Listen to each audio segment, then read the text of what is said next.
be that bad. It's just about stems, roots, tissues and plants. So, broad stuff.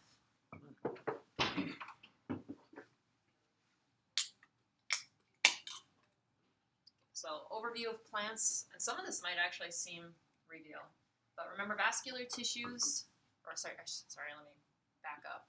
Vascular plants have, xylem and phloem that run through them that carries the roots, materials from the roots up through the stems. So we have a root system. Its main purpose is to anchor the plant into the soil and absorb that water and ions. Key adaptation for living on land. And then they have a shoot system, which consists of your stems and leaves. Scaffolding. Leaves are for photosynthesis. If it's a flowering plant like an angiosperm, those flowers serve as a reproductive function. But the shoot system continued. You see this repeating parts of plants. You have like a stem, and then a node, and then an internode. So it's just like it just keeps repeating itself till you get to the very, very top. At the very, very top, you'll see something called an axillary bud and then a terminal bud. So the axillary bud, lateral shoot apex, allows it to branch or replace the main shoot if it gets eaten off by like a deer. But roots and shoots, 3 different types of tissues, and this should be review. There are 3 types of tissues in plants: dermal, ground, and vascular tissue. Dermal, if you just look at the word dermal, think epidermis, skin. So this is where the cuticle forms. Cuticle's wax helps reduce water loss, as well as ultraviolet radiation. The ground tissue are fibers that serve in storage. So storage of starches could aid in photosynthesis as well as secretion, because some plants do secrete chemicals depending on, if it's ready to bloom, if it's endangered, if herbivores are eating it. Sometimes they secrete chemicals to recruit other animals to get rid of those pests. So it's kind of a cool thing. Vascular tissue, that's your xylem and phloem. Xylem carries water, phloem is food. Okay, so then in animals, we talked about how we have stem cells that go through cell differentiation. Well, we don't call them stem cells in plants, we call them meristems. So meristems are kind of like the stem cells, just a small clump of cells that can turn into different types of cells. So it can give rise to 2 cells, one of which remains meristematic, so it remains a stem cell, and the other one will go through differentiation. So there are 2 types of meristems you can find in a plant, apical meristems and lateral meristems. So apical meristems are at the top, and their main purpose is to grow vertically. So you see them at tips of stems and roots. And I should say not just vertically, but I guess we'll just, vertically, down and up. That works, right? Okay. All right, tissues that come from apical meristems, we call them primary tissues, and I'll talk more about primary tissues on the next couple slides here. So here's a picture of an apical meristem, and you can see that it's covered by these developing leaves, which will be called primordial leaves. So if anything should happen to this apical meristem, it does have a backup one, but if the whole thing is eaten, then that plant's not going to grow vertically anymore. So keep that in mind. Down here we have apical meristem of the root. So if anything should happen to this root, then it's no longer going to grow down or all the way down, because that's what apical meristems do. So both root and shoot apical meristems have delicate tissues that need protection. So with our apical meristem, we have these leaf primordium leaves that help protect it a little bit. Here with the roots, we have a root cap. So this serves to protect it from abrasion as it's growing down through the soil. So these cells will scrape away, but they'll be replaced. So as long as it doesn't get to the apical meristem, it's protected. All right, so back to the primary meristems. So apical meristems give rise to 3 primary tissues: protoderm, procambium, and ground meristem. And you see them just like at that top part right there.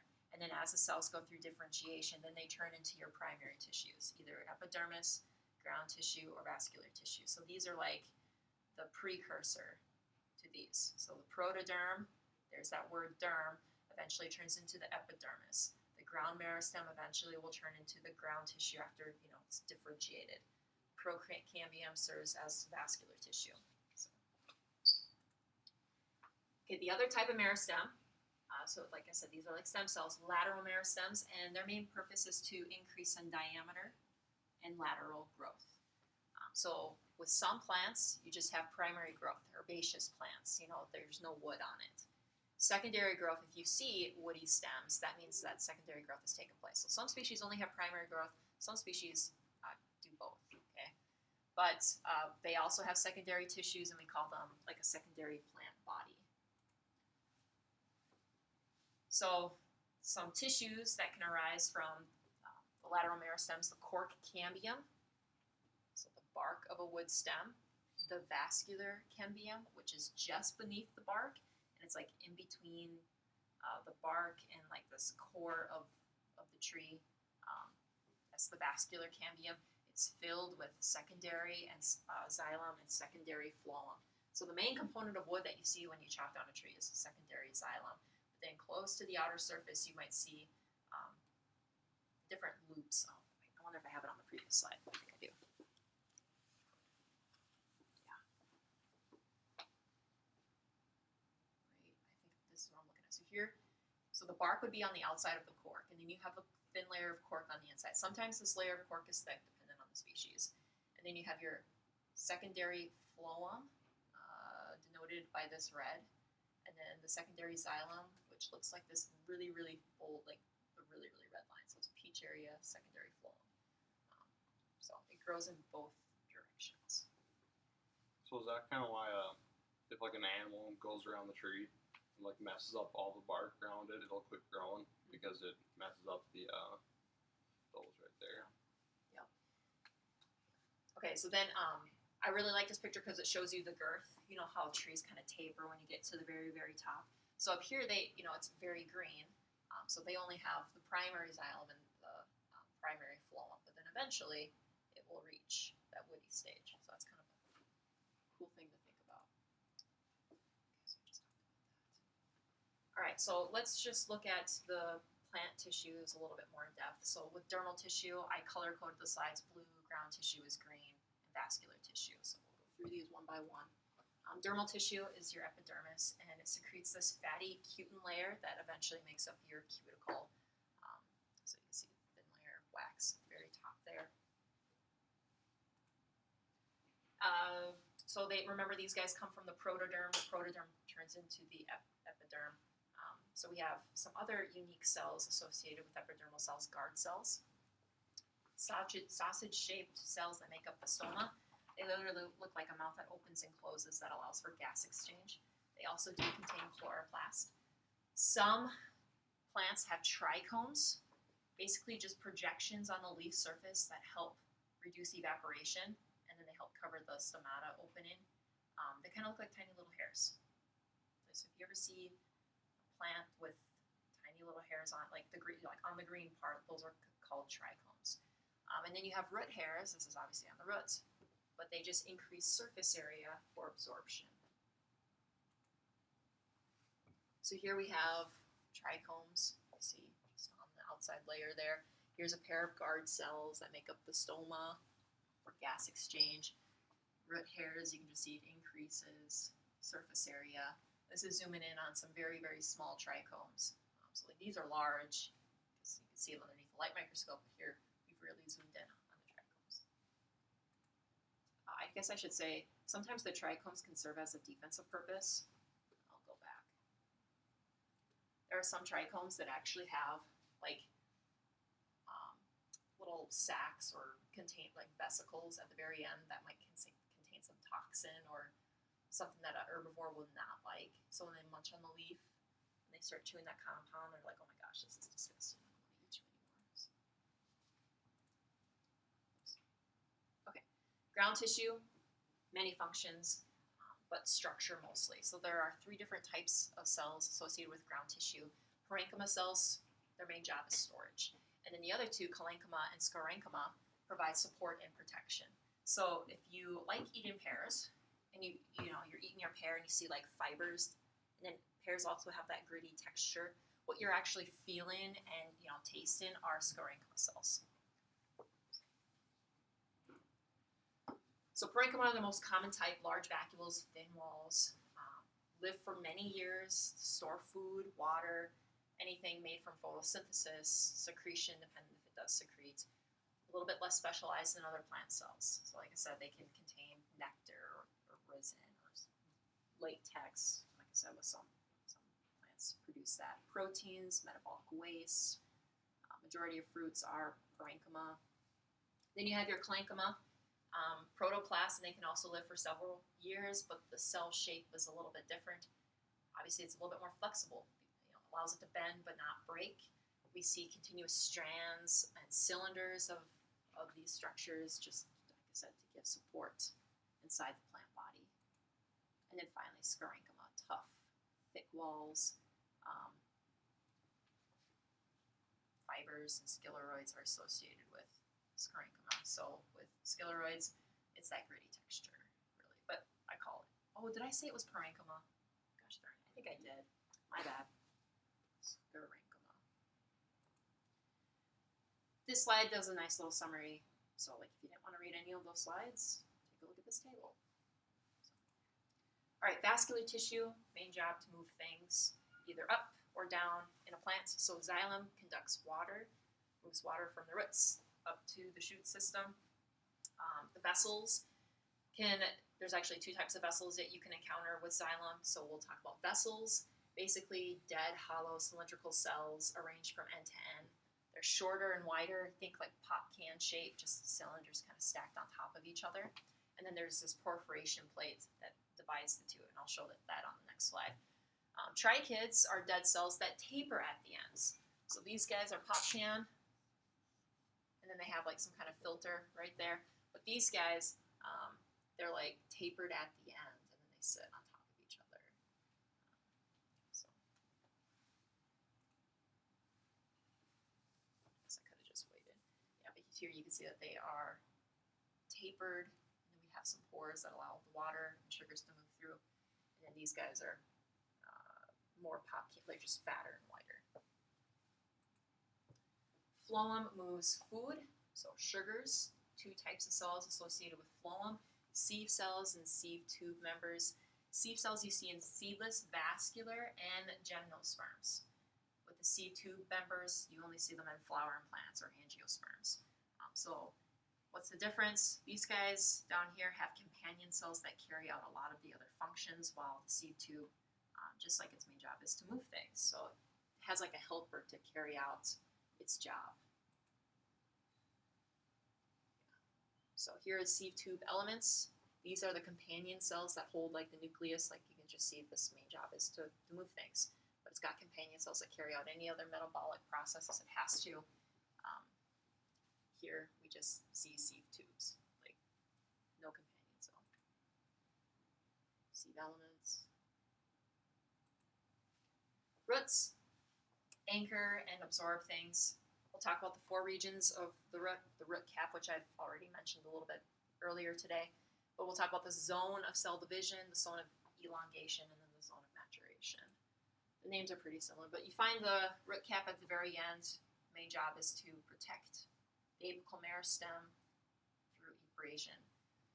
Then you'll hit the zone of cell division. So lots of cells going through mitosis, and if you remember from the onion root tip slides, this is probably where you saw a lot of different phases of those cells.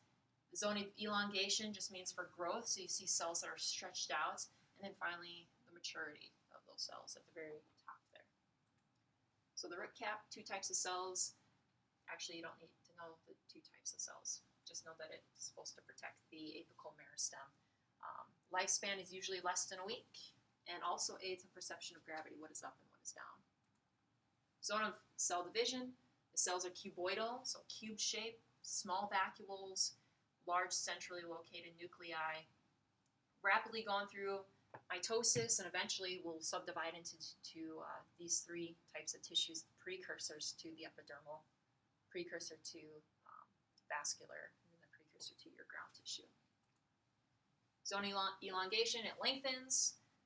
Small vacuoles merge. They occupy about 90% of the volume, so it's mostly just vacuole. No further increase in cell size. Kind of just remains stationary for their life. And then finally, that zone of maturation. where it will become epidermal, where it will become ground tissue, and so on and so forth. We haven't talked about the endodermis yet. That's actually, I think, is that tomorrow's lecture? Nope, it's going to be Monday's lecture. So how water moves, we'll talk about in depth how water and sugars move inside. But inside the cortex, which is like the center of the vesicle, we have something called an endodermis. And the endodermis contains something called Casparian strip, which is made of a fatty substance called suberin, and it blocks transport between cells. So it kind of like isolates what's being transported in the dead center, or it also doesn't let things move in and out. So we'll talk more about Casparian strips. But just know this is where it turns into the 3 types of plant tissues. I'm not going to quiz you on anything with the stele. But this picture shows the Caspian strip. You can see that these cells are a little bit different from those cells. And the red is supposed to represent the suberin, the fatty acid, the fatty layer that prevents things from entering any way it chooses to. It actually has to go through it a certain way to get to the center. All right, roots can be modified. So I know when we think roots, you think, oh, underground, white, absorbs water. But there are modified roots like prop roots that you see in corn. So these are roots, but they've been modified to serve maybe an additional purpose. So to brace against the wind. There are aerial roots that are located above ground to get some air, to get CO2, I should say. Because maybe the ground is very, very swampy, or maybe they grow on the tree, so they're called epiphytic. They're not parasites; they just grow on trees and just. So that's just to get like basically air and stuff, or what? Yep. Because they can't get any nutrients from the soil. Right. So. Well, it's because they're not rooted in the soil at all, so they have these kind of scary-looking structures. Nematophores, plants that grow in swamps and have spongy outgrowths. I have never seen these in person, so I'm still looking for one. But they're basically like giant snorkels. Bring in gases. Some more modified roots. Contractile roots. Roots contract to pull plant a little deeper each year. So if you ever see roots that are like corkscrew shaped, those are called contractile roots. There are some parasitic roots, which means they get into their host and steal nutrients. Food storage roots store carbs, think sweet potatoes, carrots, any tubulars. Water storage roots, members of the pumpkin family. And then finally, this is an example of the buttress roots. Just huge roots at the very, very base to provide more stability, because in a tropical soil, first off, there's not a lot of nutrients, so you need a lot of roots. But there's a lot of runoff. It can be very swampy, so it just allows it to stand upright for that canopy. Okay, the last thing I want to talk about are stems. So support above ground. So some parts of a stem, a node.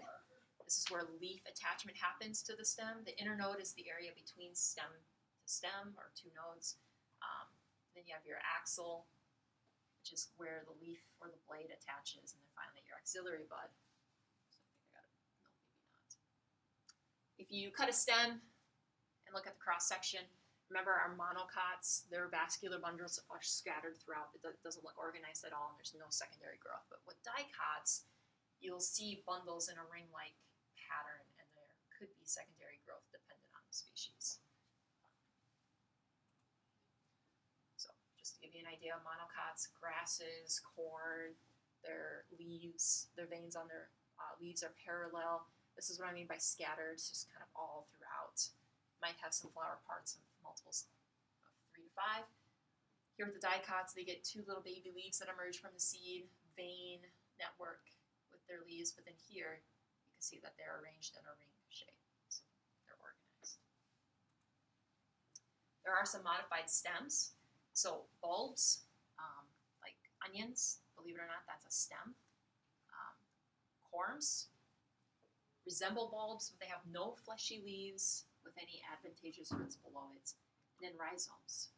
Rhizomes, think like strawberries, like runners. Or raspberry bushes too. They just like grow out, and then they form a new organism, and then they grow out and they stem out and grow new organisms. So basically it's like one superorganism. So runners and stolons, very similar to rhizomes. Those are kind of the same thing to me anyways. Tubers, tendrils, you see those in pea plants, and cladophylls. Flattened photosynthetic stems you find on cacti. So spines on cacti are leaves. We call them cladophylls. Some examples of modified stems. Here's a corm, stolon, tuber, rhizome. Okay, leaves are the photosynthetic organism initiated by the primordia, the baby leaves that protect the apical meristem. So eventually they become leaves after the apical meristem grows past that. Sites of photosynthesis, they can expand, but eventually they'll reach maturity and stop growth. Their features vary greatly in arrangement. I mean, some are palmate, some are compound leaves. Their size, some are big, some are small. Their internal structure can vary, like where do you find the spongy mesophyll, where are the vascular tissues, so very diverse with leaves. I mean, some leaves actually have holes in them. But if we look at the leaf structure, basically you can group them into two morphological groups, a microphyll and a megaphyll.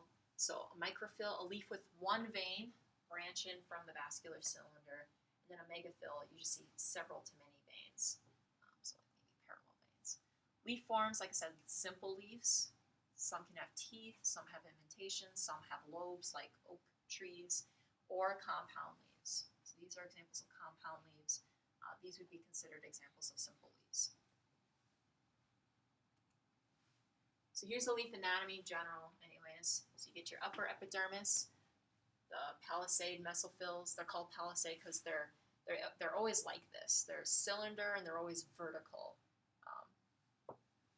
Vein and bundle sheaths, vascular tissue. And then you get your spongy mesophyll where there's just like pockets of gases. So oxygen is leaving, CO2 is coming in through the stoma.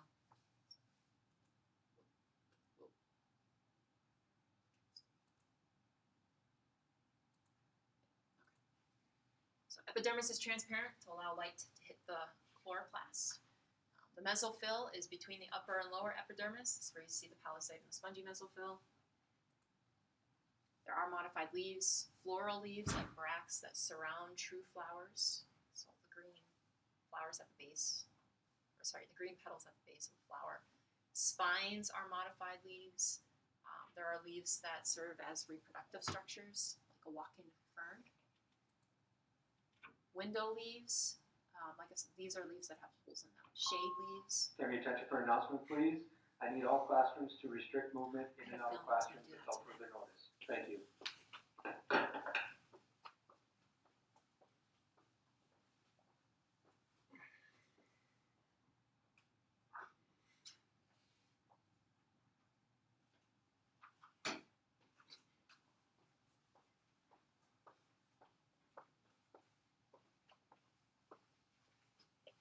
Shade leaves. So when I was in college, we actually did a lab where we compared shade leaves to non-shade leaves.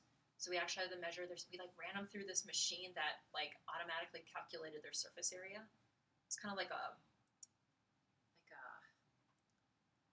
conveyor belt, and there was literally a strip of a machine that could just mathematically calculate their surface area. So it was actually didn't have to do any math, you just ran them through the conveyor. Our shade leaves had increased surface area, but then we also had to use a machine that also measured how thick they were, and yeah, you can see that they were thinner, so it was kind of a cool lab.